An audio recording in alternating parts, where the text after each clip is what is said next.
Hello everyone. This video presents a notable event that happened on each day from the past week in history. On January 14th, 1952, The Today Show, also simply called Today, made its debut on NBC television, the first daily morning television talk show. Originally a 2-hour-long show, the program has evolved into a 4-hour composite morning television powerhouse, basically unchallenged in its genre until the introduction of Good Morning America on ABC and the ascendance of that program in the 1980s. These two morning shows have exchanged the coveted #1 rating a few times over the years, and in keeping with the times, Today now also offers a 24-hour streaming show called Today All Day on both the NBC website and on Peacock streaming service. Today has had over 18,000 episodes and has run for 70-plus seasons. Do you watch Today? What is your favorite morning television show? On January 15, 1967, the NFL champion Green Bay Packers faced off with the American Football League champion Kansas City Chiefs, defeating the Chiefs 35-10 in a game later called the first Super Bowl. Back when there were two major professional football leagues, the people running those leagues got the bright and money-making idea to have a championship game between the respective league champions. If you are too young to recall, that first Super Bowl was actually called the AFL-NFL World Championship game, and the term Super Bowl did not come into use until the third such game, although the first two games were retroactively called Super Bowl I and Super Bowl II. So far, 56 Super Bowl games have been played. Have you seen any of them in person? As a question for my students and subscribers, what team will win the 57th Super Bowl? On January 16, 1537, an armed insurrection took place in England, specifically in Cumberland and Westmoreland, pitting unhappy Roman Catholics against the blasphemous King Henry VIII. Known as Bigot's Rebellion, this religious war sounds mighty close to By Gods, a somehow almost appropriate name. The name of the rebellion actually derived from Sir Francis Bigot, a leader of the revolt. King Henry VIII had infamously disbanded the Catholic Church in England and started his own brand of Christianity, later called the Church of England, in order to legitimize his marital wishes. The rebellion failed in less than a month, and Sir Bigot, along with 215 of his followers, were executed, some hanged and some drawn and quartered. As a question for my students and subscribers, what war, conflict, or rebellion do you believe has the oddest name? On January 17, 2013, renowned American cyclist Lance Armstrong admitted on Oprah's Next Chapter, a primetime television show, that he was, as suspected and accused, a cheater that won 7 consecutive Tour de France bicycle races through the assistance of banned drugs.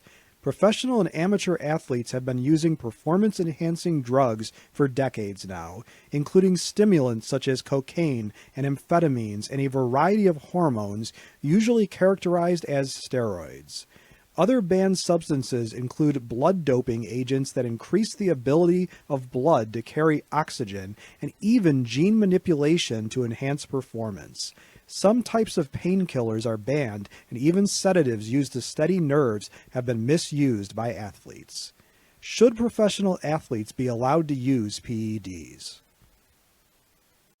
On January 18, 2023, Americans celebrate another National Thesaurus Day, a day to be thankful for that reference book that helps us find other ways to say the same thing. Oddly enough, there is no other word for thesaurus. Why do we choose to celebrate National Thesaurus Day on January 18th? Because that is the day of birth for Peter Mark Roget, back in 1779, the man that gave us Roget's Thesaurus, a staple in every student's desk. At the age of 61, Roget retired from his career as a physician and embarked on his true life's work, creating and expanding his thesaurus, or more exactly titled Roget's Thesaurus of English Words and Phrases. The book was first published in 1852, and while exact numbers are hard to find, perhaps 33 million or more copies have been sold.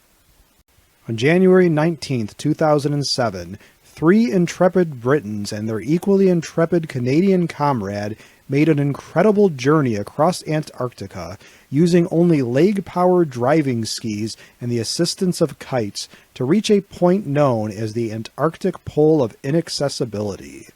The team, called Team N2I, trekked almost 1,100 miles over the frozen terrain to the place called POI for short, a spot on the globe previously visited by explorers using motorized tracked vehicles and aircraft back in 1965. So what is the POI? It is defined as the point in Antarctica that is furthest from any ocean shore in any direction, a place the Soviets visited in 1958 and a later American expedition visited in 1965. On January 20th, 1947, only 3 months before Jackie Robinson broke the color barrier and became the first African-American Major League Baseball player, the famous catcher and slugger from the Negro Leagues of Baseball, Josh Gibson, died at the young age of 35 of a stroke brought on by a brain tumor. Gibson is now recognized by Major League Baseball as having had the highest single-season batting average of all time, .466 in 1943. As of 2020, MLB recognizes Negro League statistics as belonging in Major League category. Gibson also slugged about 800 home runs at all levels of baseball, making him the probable all-time career home run hitter as well. His career batting average in the Negro Leagues was .374, topping the record of Ty Cobb, who hit .366. Who is your favorite baseball player? As a question for my students and subscribers, which event from this past week in history would you most like to learn more about? Please let me know in the comment section below this video. If you liked this video and would like to receive notification of new videos, please feel welcome to subscribe to History in Headlines and become one of our patrons. Your viewership is much appreciated. For image, audio, and other credits and attributions for components of the individual videos in this compilation, please see the descriptions of their respective videos, which are linked to in this video's description.